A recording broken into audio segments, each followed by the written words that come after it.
Okay, in this video we're going to look at sends, what sends are, how they work, and a variety of other options that can come along with using a send. First of all, you know from earlier courses that a send is a way to route audio to another destination or part of your audio stream to another destination. So let's go ahead and add a couple of tracks here. I'm going to add a stereo auxiliary input track. And this is the track we will be routing our audio to. I'm going to name it reverb. I'm going to add a reverb onto this track. Now we've got our reverb signal here, and I'm going to send some of our audio over to this reverb. So let's do this. I'm going to click on my send here, and instead of choosing a bus and then choosing a bus over here for the input, to receive that send, I'm going to do this all in one fell swoop by assigning the send to go to a specific track, in this case, the reverb track. So now you can see I've got a reverb track, and if I raise this level here, you can hear my voice, more and more of my voice is being sent to that reverb unit. So it's being routed over here to this track, and there's an insert on this track that's a reverb unit. And then it's bringing it back into Pro Tools via this auxiliary input track. A send can be pre-fader or post-fader. What does that mean? Well, what that means is that our send right now is what you would call post-fader, meaning the level changes with the channel fader level. So as I pull this down, you can hear everything goes, the dry signal as well as the wet signal over here that's being sent to my reverb.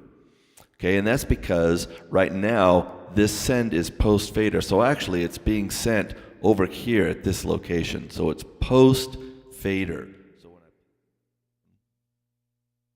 the entire voice goes away.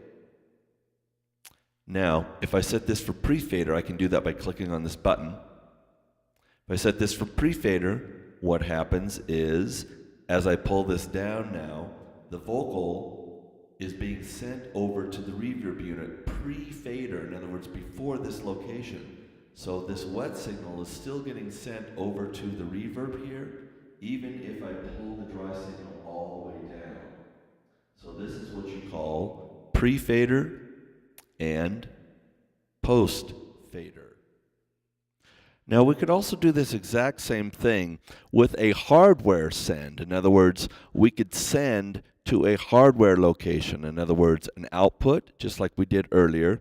We could send it out an output and have that go out to a specific hardware reverb unit and then bring it back in on this channel here. So we'd have to set this for an input and receive our signal back into Pro Tools. Right now, I'm just routing it to a different location, but it's still inside Pro Tools because I'm using plugin insert for my reverb. However, like I said, you could set this to be an output and send it to an actual external hardware-based reverb unit, as an example. Next, let's look at different ways to display and look at sends.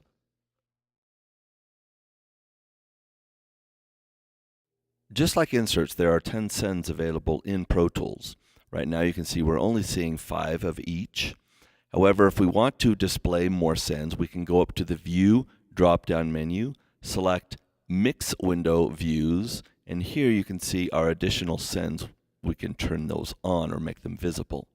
So now you can see we can see sends A through E, which is 1 through 5, and sends F through J, which is 6 through 10. So here are our 10 total sends that are available. You also have 10 sends that are available on other track types as well. For example, an auxiliary input track has 10 sends, an audio track has 10 sends, an instrument track has 10 sends.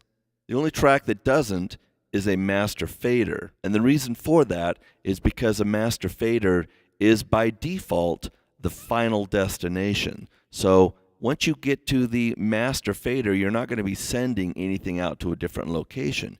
You may be placing some inserts on that master to affect all of the channels being routed to the master, but you're not going to be sending anything else out because it is the final stereo track.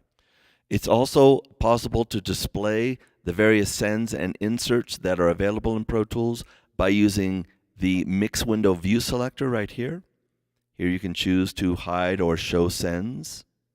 And also, if you are in the Edit window, same thing, you can use the Edit Window View Selector to show or hide sends in your Pro Tools session.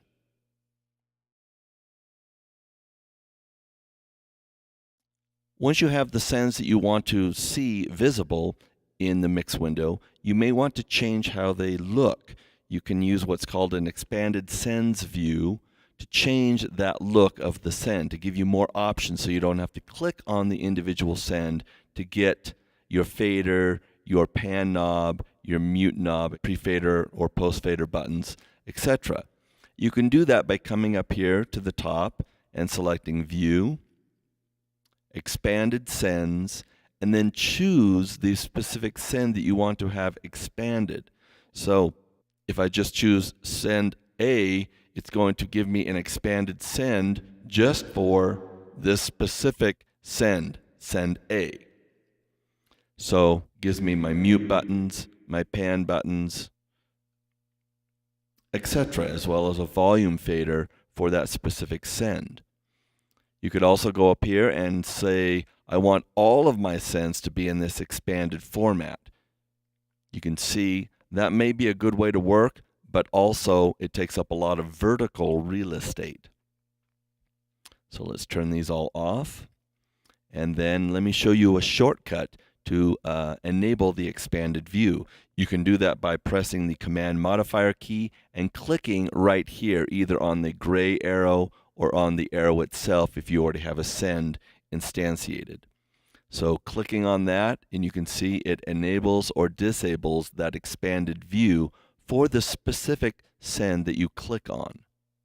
So here I can click on all 5 of these to show all 5 of their expanded views, and then I can select each individual one that I want to have closed. So this is a quick and easy way to open and close expanded view for your sends.